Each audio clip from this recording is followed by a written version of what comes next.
باللہ من الشیطان الرجیم، بسم اللہ الرحمن الرحیم۔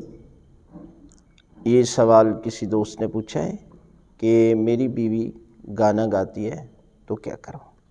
تو یہ ہے کہ گانا گناہ کبیرہ میں سے ہے، لہٰذا یہ بہت بڑا گناہ ہے۔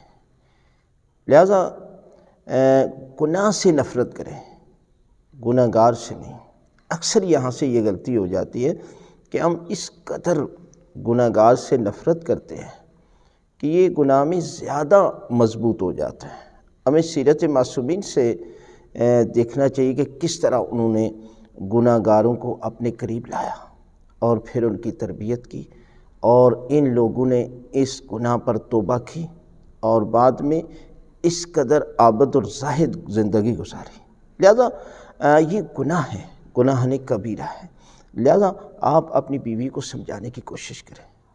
جس طرح امر بالمعروف کرنا ہر فرد پر واجب ہے، آپ طاقت کے ذریعے کریں اگر ہو سکے، یا پھر اپنی زبان اور ہاتھ کے ذریعے کریں، اور تیسرا یہ ہے کہ آخری درجہ جو ایمان کا کمزور ترین ہے کہ اپنے دل میں نفرت کرنا۔ لہذا بیوی کو سمجھانے کی کوشش کریں کہ یہ بہت بڑا گناہ ہے۔ اس لیے معصوم فرماتے ہیں کہ کچھ لوگ دعائیں کرتے ہیں اور ان کی دعائیں قبول نہیں ہوتی، لیکن پروردگار نے انہیں حق دیا ہے۔ جس طرح اگر بیوی اس قدر گناہ میں مبتلا ہو جائے اور شوہر دعائیں کرتا رہے تو اس کی دعا قبول نہیں ہوگی۔ پروردگار نے اسے حق دیا ہے، وہ طلاق دے سکتا ہے، طلاق کے ذریعے اس سے چھٹکارا حاصل کر سکتا ہے، نئی شادی کر سکتا ہے۔ لہذا یہ سارے آپشن موجود ہیں۔